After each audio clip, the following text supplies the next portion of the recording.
2019 ఆ పార్టీలోని విజయాలు, వైఫల్యాలు అన్నీ మీకు తెలుసు. నేను ప్రధానంగా మిమ్మల్ని అడగదలుచుకుంది ఏంటంటే, అంతకుముందు సీనియర్లు ఉన్నారు, పోటీ చేసిన వాళ్ళు ఉన్నారు, ఓడిపోయిన వాళ్ళు ఉన్నారు. విజయ్ చంద్ర ఒక్కసారిగా ఆకస్మికంగా ఎలాగ బయట నుంచి వచ్చాడు? ఒక ఫారిన్ బాడీ లాగా ఎలాగ టీడీపీ మిమ్మల్ని తీసుకొచ్చింది? మీకు తెలుసుకోవాల్సి వస్తే నేను బయట వ్యక్తిని కాదు.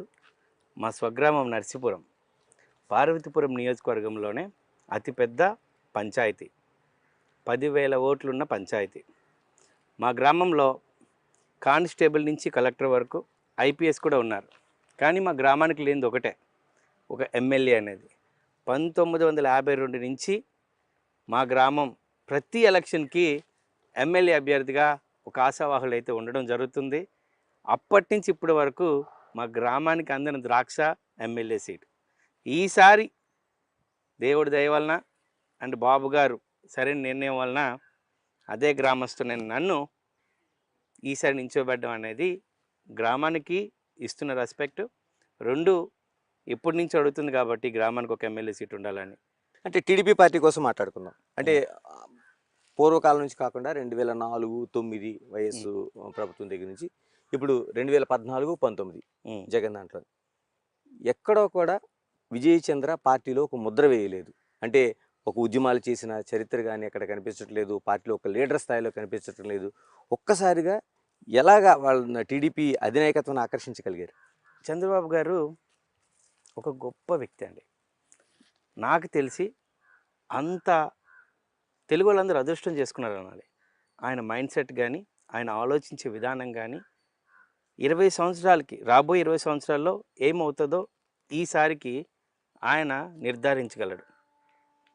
2020 అని అప్పుడు చెప్పినప్పుడు చాలామంది నవ్వారు. ఏంటి 2020 అని? 2020కి నిదర్శనం హైదరాబాద్. ఇప్పుడు హైదరాబాదు ప్రపంచ నగరాలకు పోటీ ఇస్తుందంటే ఆయన వేసిన బీజం, ఆయన చూసిన లాంగ్ విజన్, అది 2020 ఆయన విజనరీ. ఇప్పుడు కూడా 2047 అని ఆంధ్రప్రదేశ్ని తయారు చేయడానికి ఒక విజనరీ డాక్యుమెంట్ రెడీ చేశారు. ప్రపంచంలో ప్రతి గొప్పవాళ్ళలో తెలుగువాడు ఉండాలి అని సగర్వంగా ఆయన ప్రయత్నిస్తున్నాడు. నా అనే స్వార్థం వదిలేసి దేశం కోసం, ప్రజల కోసం అహర్నిశలు కష్టపడే వ్యక్తి నారా చంద్రబాబు నాయుడు గారు. ఆయనతో నేను చాలాసార్లు మాట్లాడడం జరిగింది, రాజకీయంగా కాదు కానీ పాలసీ విషయాల్లో కానీ. ఇంకొకటి, నేను రాజకీయాలు రాకముందు కమ్యూనిటీ లీడర్ని. రాజకీయాలు రాకముందు నేను నా దళిత సమాజాలపైన జరిగిన అకృత్యాలు కానీ, అన్యాయాలపై కానీ గట్టిగా వాయిస్ ఇచ్చేవాళ్ళం. మేము ఇంటలెక్చువల్ ఫోరం ఫర్ మాదిగాస్ అని, ఇంటలెక్చువల్స్ అందరిని ఒక దగ్గర పెట్టి రిటైర్డ్ ఆఫీసర్స్ నుంచి, పొలిటీషియన్స్ నుంచి, సెంట్రల్ స్టేట్ అందరినీ పెట్టుకొని ఒక ఫోరం తయారు చేసుకొని సమస్య ఎక్కడైతే ఉందో అక్కడే సమాధానం వెతకాలని మేము ఫైట్ చేసేవాళ్ళం. రాజకీయాల్లో 2 రాజకీయాలు ఉంటాయి, ఒకటి ఇంటలెక్చువల్ పాలిటిక్స్, డైరెక్ట్ పాలిటిక్స్. ఇంతకుముందు ఇంటలెక్చువల్ పాలిటిక్స్ చేసేవాడిని, ఇప్పుడు డైరెక్ట్ పాలిటిక్స్లో దిగాను. అది చంద్రబాబు గారు ఇచ్చిన పిలుపు మేరకు, ఆయన చూపిన ఇన్స్పిరేషన్ మేరకు. తెలుసో తెలియకో కానీ నా పైన అతిపెద్ద ఇన్ఫ్లుయెన్స్ ఏదైనా ఉంది అంటే అది బాబు గారే. రాజకీయాలతో పార్వతీపురం ఎంతైతే వెనుకబడి ఉందో ఈసారి పార్వతీపురాన్ని 175 నియోజకవర్గాల్లో పార్వతీపురాన్ని అభివృద్ధిలో ముందుంచుదామని ఒక ఆశతో వచ్చాను. జిల్లా అయితే ఏర్పడింది, కానీ జిల్లాకు తగ్గ సదుపాయాలు లేవు, మౌలిక వసతులు లేవు, అన్నీ అద్దె బిల్డింగ్లే.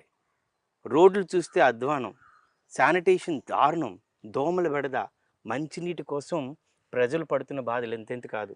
ఖాళీ బిందులు పట్టుకొని కిలోమీటర్లు పరిగెడుతున్నారు. ఇంకా పార్వతీపురం రివర్స్ చేస్తే 40 సంవత్సరాలు వెనక్కున్నాం. ప్రపంచం అంతా ముందుకెళ్తుంటే ఏదైతే కన్సిడర్ చేయాలో అక్కడి నుండి చూస్తే పార్వతీపురం నియోజకవర్గం 40 సంవత్సరాలు వెనక్కున్నాం. మా ఆలోచనలో తేడా ఉంది, మా యువకుల్లో ఇంకా తేడా ఉంది. ప్రతి ఒక్కడికి ఆశ అనేది లేదు, యాస్పిరేషన్స్ లేవు. పిల్లల్లో అది తీసుకురావాలి, పోటీతత్వాన్ని తీసుకురావాలనే ఆలోచనతో రాజకీయాలకు రావడం జరిగింది. దీనికి సర్వం అన్నీ కూడా చంద్రబాబు నాయుడు గారి ఇన్స్పిరేషన్. ఆయన చూసి రాజకీయాల్లో రావడం జరిగింది. ఇలా మీరు అన్నట్టు ఉమ్మడి జిల్లాలకు సంబంధించి